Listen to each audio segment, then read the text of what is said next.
కృప వెంబడి కృపనిచ్చిన దేవా, సమృద్ధి కృపనిచ్చితివే. నీ కృప సమృద్ధి కృప, నీ కృప సమృద్ధి కృప. దేవుని నామానికి మహిమ కలుగును గాక. ప్రియమైన దేవుని ప్రజలారా, క్రీస్తు యేసు ఘనమైన నామంలో శుభములు మీకు తెలియజేస్తూ మరొకసారి దేవుని మాటలు వినటానికి ప్రేమతో మిమ్మల్ని ఆహ్వానిస్తూ ఉన్నాం. శ్రద్ధగా ఆలకించి ఆత్మీయ మేలు పొందాలని మరొకసారి మనవి చేస్తూ దేవుని మాటలు మనం ధ్యానించుకుందాం. మత్తయి సువార్త 25వ అధ్యాయం 14వ వచనాన్ని మనం చదువుకుందాం. పరలోక రాజ్యము ఒక మనుష్యుడు దేశాంతరమునకు ప్రయాణమై తన దాసులను పిలిచి తన ఆస్తిని వారికి అప్పగించినట్లు ఉండును. అలాగనే మార్క్స్ వార్త 4వ అధ్యాయము 33-34 వచనాలు మనము చదువుకుందాం. వారికి వినుటకు శక్తి కలిగిన కొలది ఇలాంటి అనేకమైన ఉపమానములను చెప్పి ఆయన వారికి వాక్యము బోధించెను. ఉపమానము లేక వారికి బోధింపలేదు, కానీ ఒంటరిగా ఉన్నప్పుడు తన శిష్యులకు అన్నిటినీ విశదపరచెను. ప్రేమగల మా తండ్రి, చదువున్న ఈ మాటలు మాకు మీరే బోధించండి. జ్ఞానం మాకు దయచేయండి. అర్థం చేసుకునే హృదయాన్ని మాకు దయచేయండి. మీ కృపకు అప్పజెప్పుకొనొచ్చు. యేసు నామములో ప్రార్థించి స్తుతించి వేడుకొంచుతున్నాము తండ్రి, ఆమేన్. పిల్లారా, 24వ అధ్యాయము 25వ అధ్యాయం మత్తయి సువార్తను మనం చూసినట్లయితే అనేక ఉపమానాలు మనకు కనిపిస్తాయి. అలాగ 13వ అధ్యాయంలో కూడా పరలోక రాజ్యమును గురించినటువంటి ఎన్నో ఉపమానములు, ఎన్నో సంగతులను యేసుక్రీస్తు ప్రభుల వారు జనసమూహములకు బోధిస్తూ వచ్చినాడు. ఈనాడు మనతో కూడా ఆయన ముచ్చటిస్తూ ఉన్నాడు. దేవుని సంగతులు మరి ఆయన మనం అర్థం చేసుకోవాలని ఇష్టపడుతూ ఉన్నాడు. మరి శ్రద్ధగా ఆలకిస్తే వాటిని మనం అర్థం చేసుకోగలుగుతాము, లేకుంటే మిస్ అవుతాం. విడిచిపెట్టబడితే ఎంతో నష్టాన్ని చూడాల్సి వస్తుంది. కాబట్టి శ్రద్ధగా ఈ మాటలు మనం ఆలకించాలని మనవి చేస్తాం. ఇక్కడ 25వ అధ్యాయం 14వ వచనం నుంచి మనం చూసినట్లయితే 30 వరకు ఈ మాటలు ఉన్నాయి. అందులో ఒక మనుష్యుడు దేశాంతరమునకు ప్రయాణమైపోవచ్చు, తన దాసులను పిలిచి తన ఆస్తిని వారికి అప్పగించినట్లు ఉండును. ఒక మనుష్యుడు ప్రయాణమైపోతూ దేశాంతరం పోతూ తనకున్న ఆస్తిని దాసులకు అప్పగించాడంట. అప్పగించి మీరు వెళ్ళి వ్యాపారం చేసుకొని సిద్ధపరిచి ఉండండి, నేను వచ్చిన తర్వాత వాటిని లెక్క చూసుకొని తిరిగి తీసుకుంటాను అన్నాడు. ఈ సందర్భంలో 3 సంగతులను ఆయన జ్ఞాపకం చేస్తాం, 3 వ్యక్తులను జ్ఞాపకం చేస్తాం. ఒక దాసునికి 5 తలాంతులు ఇచ్చినాడట, ఒక దాసునికేమో 2 తలాంతులు ఇచ్చినాడట, చివరి దాసునికి 1 తలాంతు ఇచ్చాడట.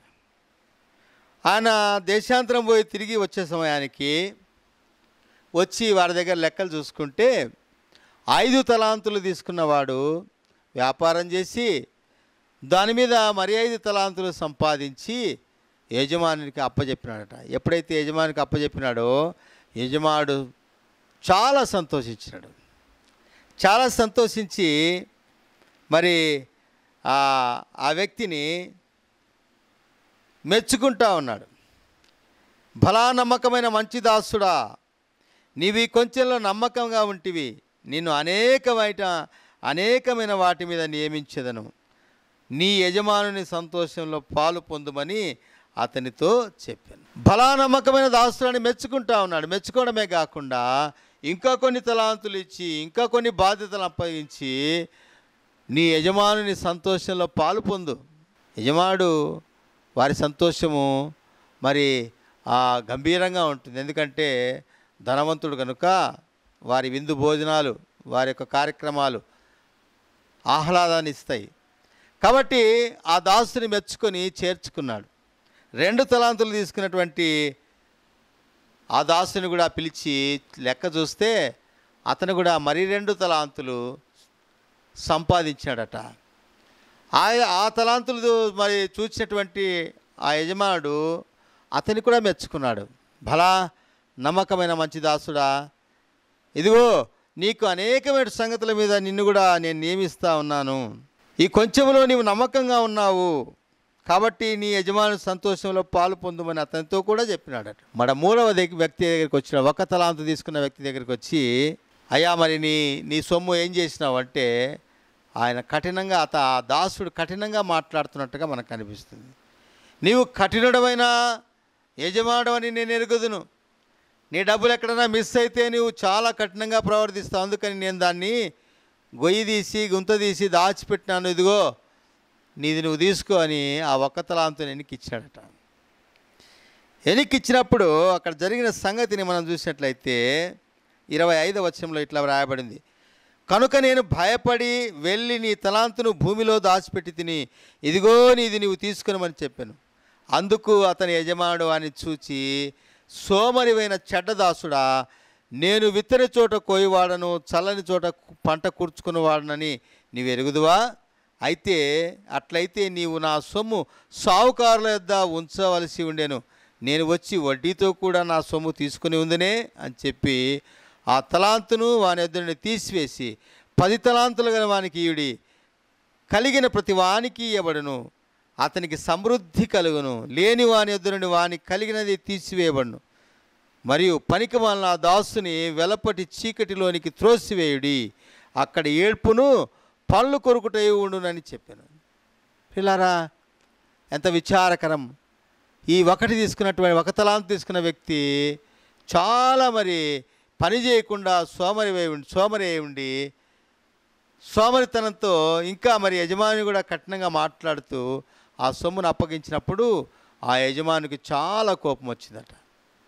నీవు చేయకపోతే ఎవరికైనా అప్పగించింటే వాడి దగ్గర నేను వడ్డీతో సహా తీసుకుని ఉందినే, నీవు చెడ్డదాసుడవు నీవు అని చెప్పి అతని కాలు చేతులు కట్టి చీకటి కొట్టులో పడవేసినాడు. అక్కడ ఏముందట అంటే ఏడ్పును పళ్ళు కొరుకుటయు. ఏడ్పు పళ్ళు కొరుకుట ఎక్కడ మనకు కనిపిస్తాయంటే నరకంలో కనిపిస్తాయి. నరకంలో ఏడ్పును పళ్ళు కొరుకుట. యేసుక్రీస్తు ప్రభుల వారు ఇంకొక ఉపమానాన్ని చెప్తూ ధనవంతుడు లాజరు సందర్భంలో ఆయన చెప్తున్నాడు, ఆ ధనవంతుడు ఇట్లా అంటా ఉన్నాడు, నరకంలో యాతన పెట్టబడుతున్నావు, అయ్యో అబ్రహామా, నేను ఈ నరకంలో యాతన పడుతున్నాను.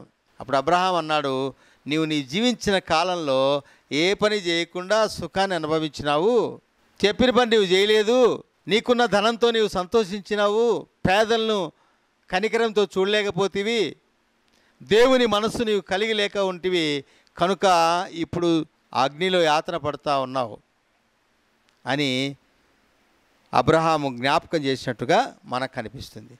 ప్రియ సోదరి, ఈ మాటలు బట్టి మనము ఏమి నేర్చుకోగలుగుతామంటే, ప్రభు చెప్తున్న ఉపమానాల్లో మనం నేర్చుకోవాల్సిన విషయం ఏంటంటే, ప్రభువు నీకు అప్పచెప్పిన పనిని శక్తి వంచన లేకుండా మనం చేయాలి.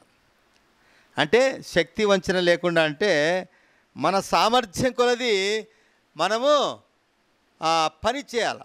ఈ తలాంతులు ఇచ్చిన వారికి కూడా వారి వారి సామర్థ్యం కొలది తలాంతులు ఇచ్చినాడట.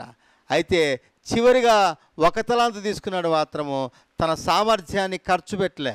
5 తలాంతులు తీసుకునేవాడు తన సామర్థ్యాన్ని, తన తెలివిని, తన బలమును ఉపయోగించి ఇంకా 5 తలాంతులు సంపాదించినాడు. 2 తలాంతులు తీసుకున్నవాడు కూడా అలాగం చేసినాడు. 1 తలాంతు తీసుకున్నవాడు తనకు సామర్థ్యం ఉన్నా కూడా దాన్ని లెక్క చేయకుండా సోమరి అయి చెప్పిన పని చేయకుండా నష్టాన్ని కొని తెచ్చుకున్నాడు. చెప్పిన పని చేయకుండా నష్టాన్ని కొని తెచ్చుకుంటే దేవుడు మెచ్చుకుంటాడా? ఈ లోకంలో నిన్ను నన్ను కూడా ఎందుకు రక్షించినాడు, ఎందుకు ఈ లోకంలో జీవింపజేస్తూ ఉన్నాడంటే ఆయనకు ప్రతినిధులుగా మనం ఉండాలని ఆయన మనల్ని రక్షించినాడు. ఆయనకు ప్రతినిధులుగా మనం ఉండాలని ఆయన రక్షించినాడు.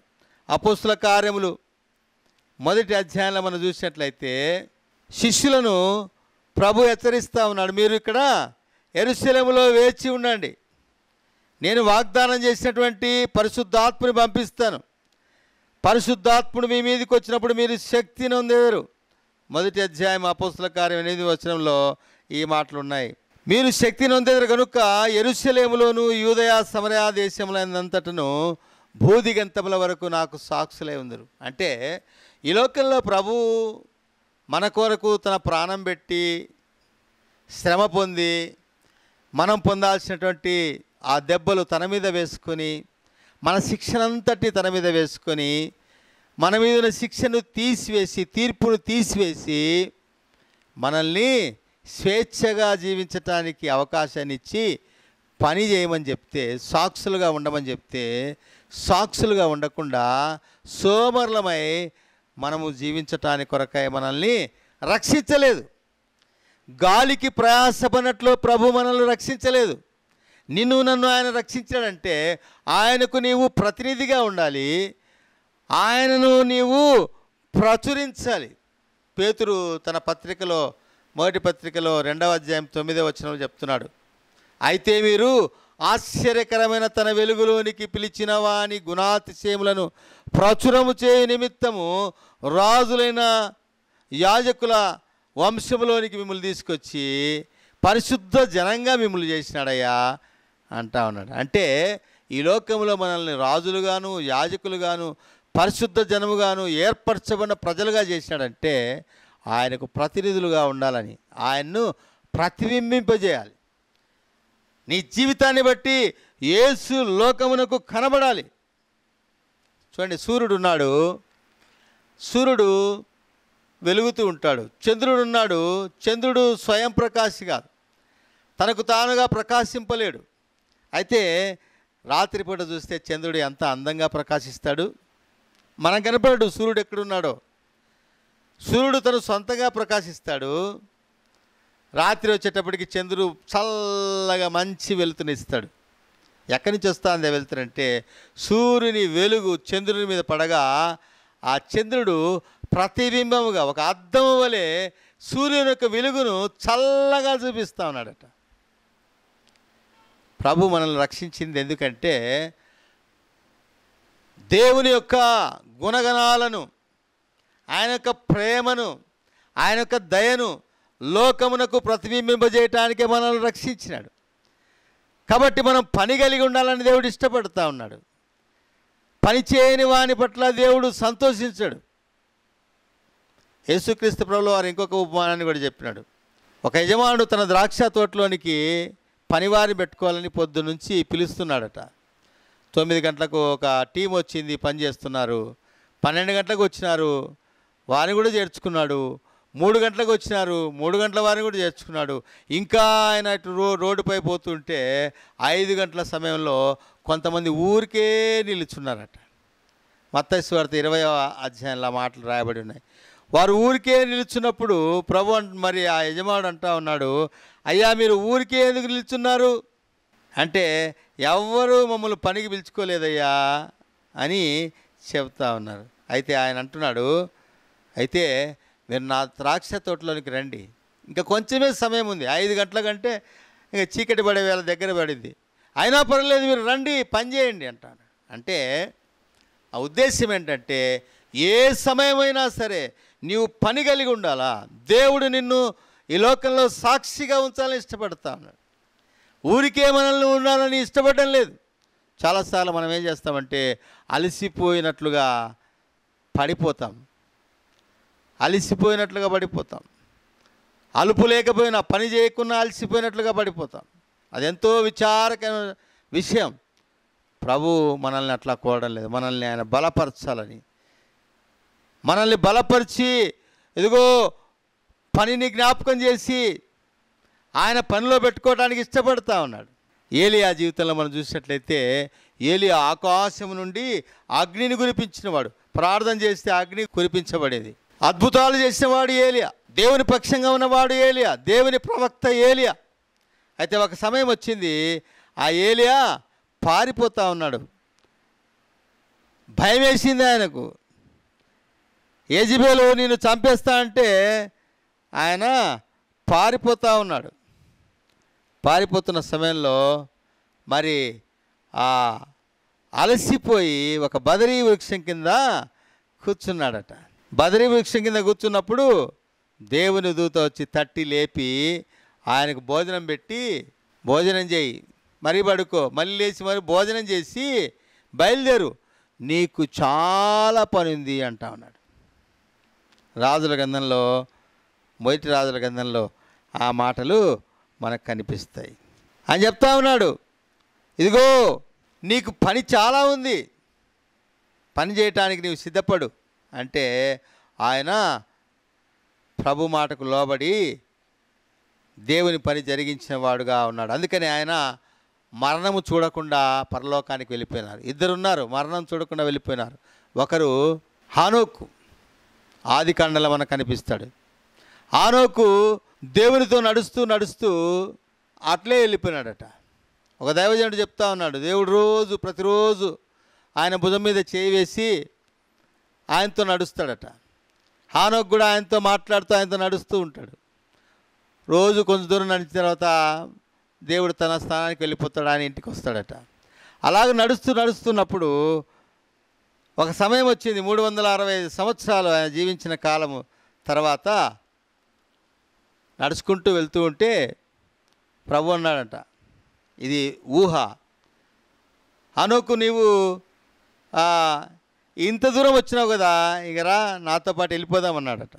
అంతే, ఆయనను దేవుడు తీసుకొని పోయాను కనుక అతడు లేకపోయానని రాయబడింది. 5వ అధ్యాయము, ఆది కాండం 5వ అధ్యాయము 21 నుంచి 24 వరకు ఉన్న మాటలు మనం చూసినట్లయితే, హానోకు 65 ఏండ్లు బ్రతికి మెతూషెలను కనెను. హానోకు మెతూషెలను కని తర్వాత 300 ఏండ్లు దేవునితో నడుస్తూ కుమారులను కుమార్తెలను కనెను.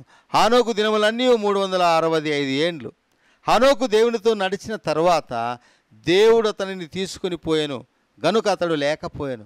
దేవునితో నడుస్తూ నడుస్తూ నడుస్తూ హానోకు వచ్చేయంటే వచ్చేసినాడు, వెళ్ళిపోయినాడు. ఇక రాజుల గ్రంథంలో కూడా ఈయన ఏలియా భక్తుడు కూడా మనకు కనిపిస్తాడు. ఏలియా భక్తుడు ఆయన పిలిచినప్పుడు మరి ఏలియా కూడా అగ్ని రథముల మీద వెళ్ళిపోయాడు. అగ్ని రథాలంట, మామూలు రథాలు అయితే చల్లగా వెళ్ళిపోవచ్చు, ఇది అగ్ని మండుతూ ఉన్నటువంటి పరిశుద్ధ అగ్నితో కూడిన రథముల మీద మేఘాల్లో వెళ్ళిపోయినాడు ఆయన.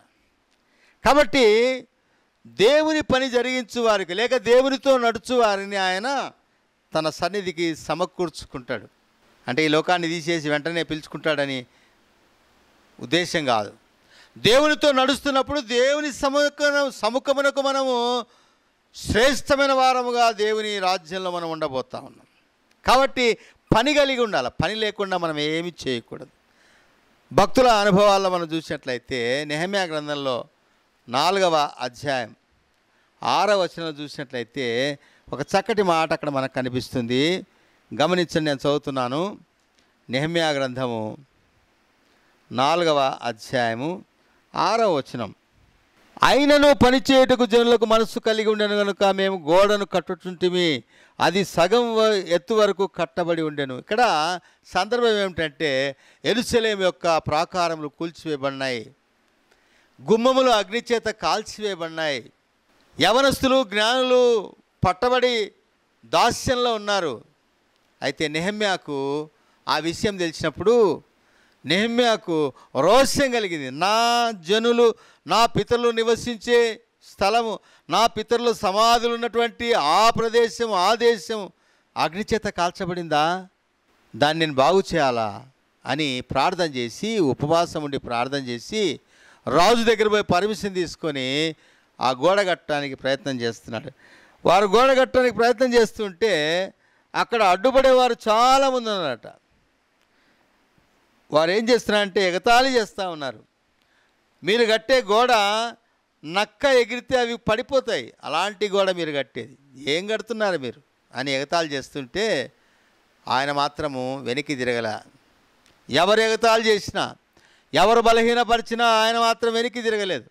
ఆయన ముందుకే సాగుతున్నాడు, ప్రజలను ప్రేరేపిస్తున్నారు. దేవుని ప్రజలు దేవుని ప్రాకారములు కడతా ఉన్నారు. కడుతున్నప్పుడు అక్కడ రాయబడిన మాట, ఆయనను పనిచేయుటకు జనులకు మనస్సు కలిగి ఉండెను కనుక మేము గోడను కట్టుచుంటిమి. జనులకు మనస్సు కలిగి ఉండాలి. దేవుని పని చేయటానికి మనం మనస్సు కలిగి ఉండాలి. మనసు లేకపోతే పని చేయలేం కదా. చాలాసార్లు గద్దిస్తూ ఉంటారు, మనసు పెట్టి పని చేయి, మనసు పెట్టి చదువు, మనసు పెట్టి విను అంటూ ఉంటారు కదా. దేవుడు కూడా మనతో మాట్లాడుతున్నాడు, మనసు పెట్టి దేవుని పని చేయి, జాగ్రత్తగా నీకు అప్పచెప్పిన పని నీవు నమ్మకంగా చేయి. నమ్మకంగా చేస్తే దేవుడు ఆశీర్వదిస్తాడు. నమ్మకమైన వారికి దీవెనలు మెండు అని దేవుని గ్రంథంలో వ్రాయబడింది. మరి నమ్మకంగా మనము పని చేస్తున్నామా? అపోస్తలుడైన పౌలు అయితే చూడండి, అపోస్తల కార్యములు 20వ అధ్యాయం, అపోస్తల కార్యములు 20వ అధ్యాయంలో 34, 35 వచనాలు చూసినట్లయితే ఇట్లా వ్రాయబడింది.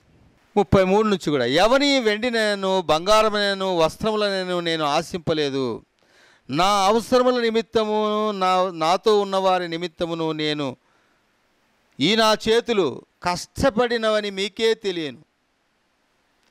మీరును ఇలాగు ప్రయాసపడి